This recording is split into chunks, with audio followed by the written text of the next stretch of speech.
அமெரிக்க படைகளும் அவற்றின் கூட்டாளிகளும் மக்கள் அடர்த்தியான பகுதிகளும் பேரழிவு தரக்கூடிய ஏவுகணை மற்றும் ட்ரோன் பதிலடிகளுக்கு இலக்காகும் அபாயம் அதிகரித்துள்ள நிலையில் ஈரான் மீது உடனடியாக பெரிய அளவிலான இராணுவ தாக்குதலை நடத்தும் முடிவிலிருந்து ஜனாதிபதி டொனால்ட் ட்ரம்ப் பின்வாங்கியுள்ளார்.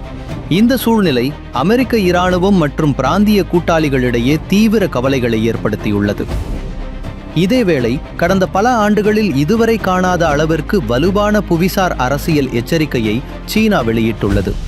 ஈரானுக்கு எதிரான எந்தவொரு அமெரிக்க இராணுவ நடவடிக்கையும் மத்திய கிழக்கை மட்டுமல்ல, அதற்கு அப்பாற்பட்ட பகுதிகளையும் கட்டுப்படுத்த முடியாத குழப்பத்தில் ஆழ்த்தும் அபாயம் உள்ளதாக சீனா எச்சரித்துள்ளது.